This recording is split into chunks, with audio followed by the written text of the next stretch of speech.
अली के पिता अबू तालिब शक्तिशाली कुरैशी जनजाति की एक महत्वपूर्ण शाखा बनु हाशिम के काबा गृह के संरक्षक थे और एक शेख अरबी थे। वह मोहम्मद के चाचा भी थे और अब्दुल मुत्तलिब अबू तालिब के पिता और मोहम्मद के दादा के बाद मोहम्मद के पालन पोषण की जिम्मेदारी उठाई थी। अली की मां फातिमा बिन असद भी बानु हाशिम से संबंधित थीं, जो इब्राहिम के पुत्र अरबी अब्राहम के वंशज थे। कई स्रोत, खासकर शिया, ये प्रमाणित करते हैं कि अली मक्का शहर में काबा के अंदर पैदा हुआ थे, जहां वह 3 दिनों तक अपनी मां के साथ रहे। काबा का दौरा करते हुए उनकी मां ने अपने श्रम दर्द की शुरुआत महसूस की और वह काबा गृह में प्रवेश किया जहां उनके बेटे अली का जन्म हुआ। कुछ शिया स्रोतों में अली की मां के प्रवेश के चमत्कारी विवरण काबा में हैं। काबा में अली का जन्म शिया के बीच अपने उच्च आध्यात्मिक केंद्र को साबित करने वाला एक अनूठा कार्यक्रम माना जाता है, जबकि विभिन्न सुन्नी विद्वानों में यह एक महान माना जाता है, मगर कोई अद्वितीय भेद नहीं है। एक परंपरा के अनुसार मोहम्मद पहले व्यक्ति थे जिन्हें अली ने देखा था, क्योंकि उन्होंने अपने हाथों में नवजात शिशु को लिया था। मोहम्मद ने उन्हें अली नाम दिया, जिसका अर्थ है महान। अली के माता पिता के साथ मोहम्मद का घनिष्ठ संबंध था। जब मोहम्मद अनाथ हो गए और बाद में अपने दादा अब्दुल मुत्तलिब को खो दिया, अली के पिता ने उन्हें अपने घर ले आए। मोहम्मद ने खदीजा बिन्त खुवैलिद से शादी के बाद अली का जन्म 2 या 3 साल बाद हुआ था। जब अली 5 वर्ष के थे तो मोहम्मद ने उन्हें अपने घर लाए।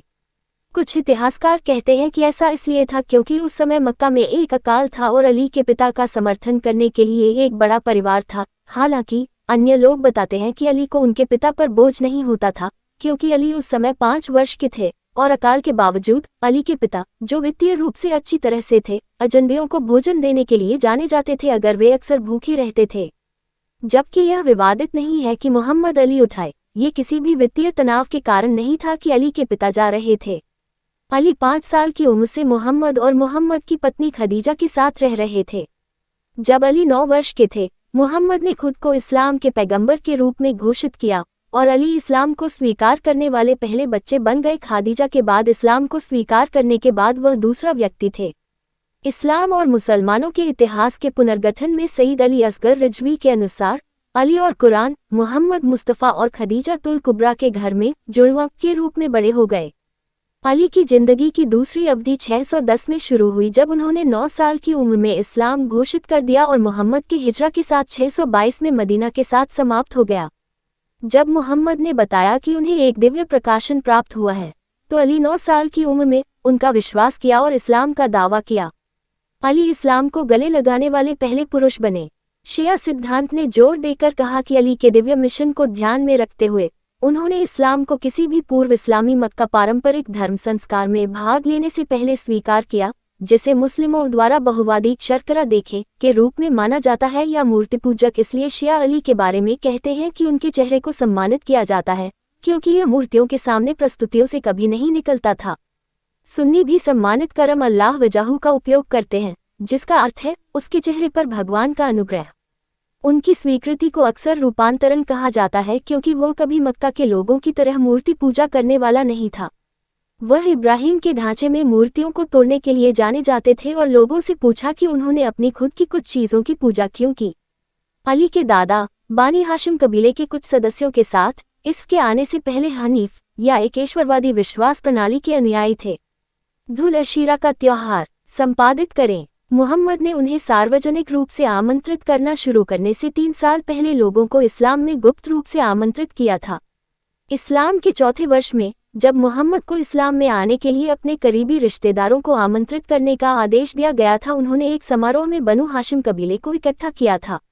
भोज में वह उन्हें इस्लाम में आमंत्रित करने जा रहा था जब अबू लाहब ने उसे बाधित कर दिया, जिसके बाद हर कोई भोज छोड़ गया। पैगंबर ने अली को फिर से 40 लोगों को आमंत्रित करने का आदेश दिया। दूसरी बार मोहम्मद ने इस्लाम की घोषणा की और उन्हें शामिल होने के लिए आमंत्रित किया। उसने उनसे कहा, मैं उनकी दया के लिए अल्लाह को धन्यवाद देता हूँ। मैं अल्लाह की प्रशंसा करता हूँ और मैं उसका मार्गदर्शन चाहता हूँ। मैं उस पर विश्वास करता हूँ और मैंने उस पर अपना भरोसा रखा है। मैं गवाह हूँ कि अल्लाह को छोड़कर कोई ईश्वर नहीं है, उसके पास कोई साझेदार नहीं है और मैं उसका दूत हूँ। अल्लाह ने मुझे आपको अपने धर्म में आमंत्रित करने का आदेश दिया है और अपने निकटतम रिश्तेदारों को चेतावनी दीजिए। इसलिए मैं आपको चेतावनी देता हूँ और आपको ये प्रमाणित करने के लिए बुलाता हूँ कि अल्लाह के अलावा कोई ईश्वर नहीं है और मैं उसका दूत हूँ। हे अब्दुल मुतालिब के पुत्र, कोई भी जो तुम्हारे पास लाया गया है उससे बेहतर कुछ भी नहीं। पहले इसे स्वीकार करके इस कल्याण को इस दुनिया में और इसके बाद में आश्वस्त किया जाएगा। इस महत्वपूर्ण कर्तव्य को पूरा करने में आप में से कौन मेरी सहायता करेगा? इस काम के बोझ को मेरे साथ कौन साझा करेगा? मेरी कॉल का जवाब कौन देगा? मेरा उपनिवेश, मेरा डिप्टी और मेरा वजीर कौन बन जाएगा? मुहम्मद के आह्वान का जवाब देने के लिए अली अकेला था। मुहम्मद ने उसे बैठने के लिए कहा, रुको, शायद आपके से बड़ा कोई भी मेरी कॉल का जवाब दे सकता है। मुहम्मद ने फिर दूसरी बार बनु हाशिम के सदस्यों से पूछा। एक बार फिर अली जवाब देने वाला अकेला था और फिर मुहम्मद ने उसे इंतजार करने के लिए कहा।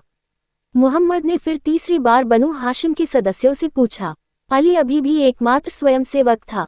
इस बार मुहम्मद ने अली की पेशकश स्वीकार कर ली थी। मुहम्मद ने अली करीब खींचा, उसे अपने दिल पर दबा दिया और सभा से कहा, यह मेरा वजीर, मेरा उत्तराधिकारी और मेरा अनुयायी है। उसे सुनो और उसके आदेशों का पालन करें। एक और वर्णन में, जब मुहम्मद ने अली के उत्सुक प्रस्ताव को स्वीकार किया, मुहम्मद ने उदार युवाओं के चारों ओर अपनी बाहों को फेंक दिया और उसे अपने बस्से पर दबा दिया और कहा, मेरे भाई, मेरे वजीर, मेरे अनुयायी को देखो।